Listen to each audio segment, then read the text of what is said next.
Hi guys, so meron akong nabiling spoon ng aking anak. So ipapakita ko sa inyo kasi may indicator daw ito na kung mainit siya. Ang regular price niya is $7.49. So color changing safety spoon turns clear when food is too hot. So eto, tamang-tama, sinabawang nagluto yung nanay ko ng sinabawang isda. Susubukan ko ngayon kung so meron siyang iba't ibang color. Yan. So guys, papatay lang naman itong isda. Ay, nung sabaw na to. Tingnan natin kung mag-iiba talaga yung color niya.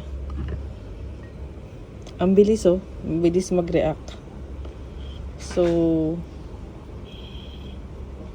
as a hands-on mom, kailangan makakatulong to sa atin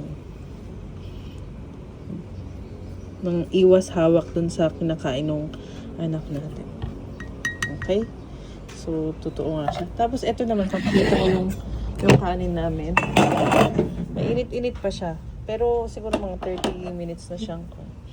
Susubukan ko namang ilubog itong spoon. So, oops! Ang bilis niya mag-react. So, sobrang ganda nito. Isa pa. Ganun kabilis, pero nagbabago agad yung kanyang kulay. Subukan naman natin na tubig lang na galing sa gripo.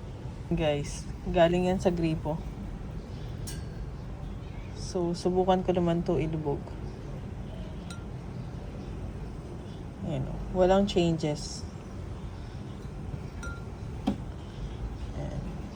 Isa pa. Isa pa.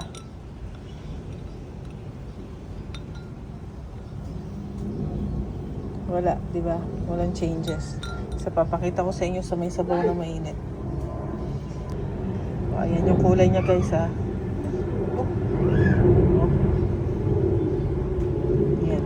Nagbago agad siya. Ito naman. Ganyan ang kulay niya ha.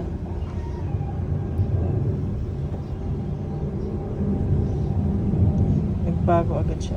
So, ibig sabihin, it's too hot for our babies. So, maganda siya guys.